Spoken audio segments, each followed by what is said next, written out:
Assalamualaikum warahmatullahi wabarakatuh. Saya Rina Rahmi Putri, SPD, Satuan Kerja Sekolah Dasar Negeri 013 Belakang Padang. Perkenankan, saya berbagi pengalaman saya dalam proses pembelajaran hari ini yang dilaksanakan dengan sinkronus dan asinkronus dengan materi WOG, Pelayanan Publik, dan Manajemen ASN. Materi ini diampu oleh Bapak Yofi Baktiar.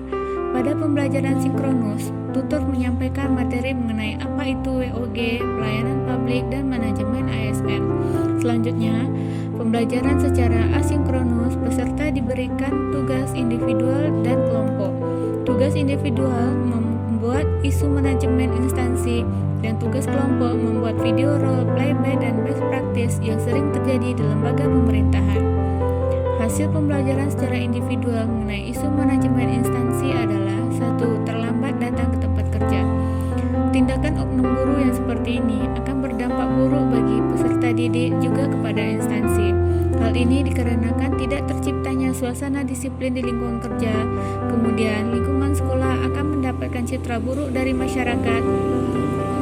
Ketidakdisiplinan oknum guru ini harus segera ditindaklanjuti agar tidak terulang kembali, karena dampaknya sangat besar terhadap diri sendiri dan juga sekolah.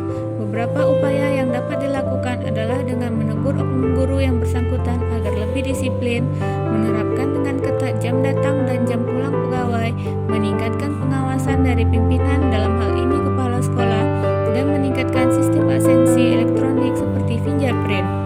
Kedua, lambatnya respon guru dalam melayani pertanyaan dari peserta didik maupun orang tua. Salah satu penerapan dari protokol kesehatan adalah menjauhi kerumunan. Oleh karena itu, proses belajar mengajar dilakukan secara daring.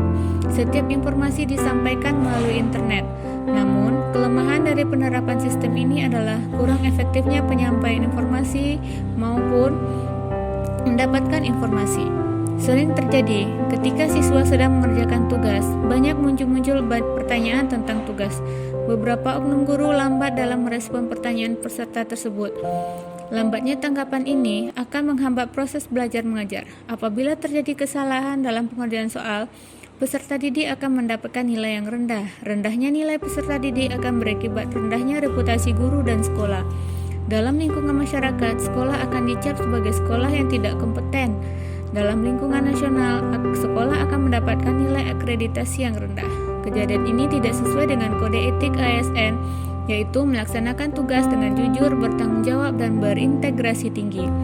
Upaya yang dapat dilakukan agar lambatnya respon guru dalam melayani pertanyaan peserta didik tidak terulang kembali adalah dengan cara meningkatkan rasa tanggung jawab dan integritas guru.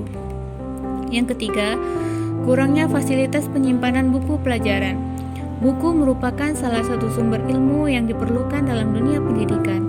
Pemerintah telah memberikan bantuan berupa buku pelajaran. Bantuan ini menjadi kekayaan milik negara yang harus kita jaga dengan baik. Hal ini sesuai dengan kode etik ASN, menggunakan kekayaan dan barang milik negara sesuai tanggung jawab, efektif, dan efisien. Namun, pada instansi tempat saya, tempat penyimpanan buku bantuan pemerintah kurang memadai sehingga buku-buku menjadi menumpuk dan bahkan ada beberapa yang dimakan oleh rayap. Dampak dari kejadian ini, peserta didik tidak dapat belajar dengan efektif karena kurangnya ketersediaan buku. Kemudian, dana yang dianggarkan oleh pemerintah untuk pengadaan buku menjadi sia-sia. Upaya yang dapat dilakukan untuk menanggulangi isu ini adalah dengan cara meningkatkan fasilitas penyimpanan buku berupa lemari buku dan rak-rak buku. Selain itu, kita juga mengajak guru-guru lain untuk ikut berperan serta dalam menjaga dan merawat buku pelajaran. Demikianlah hasil tugas hari ini. Dengan pembelajaran hari ini, kita semakin paham apa kode etik yang harus kita terapkan pada instansi tempat kita mengabdi.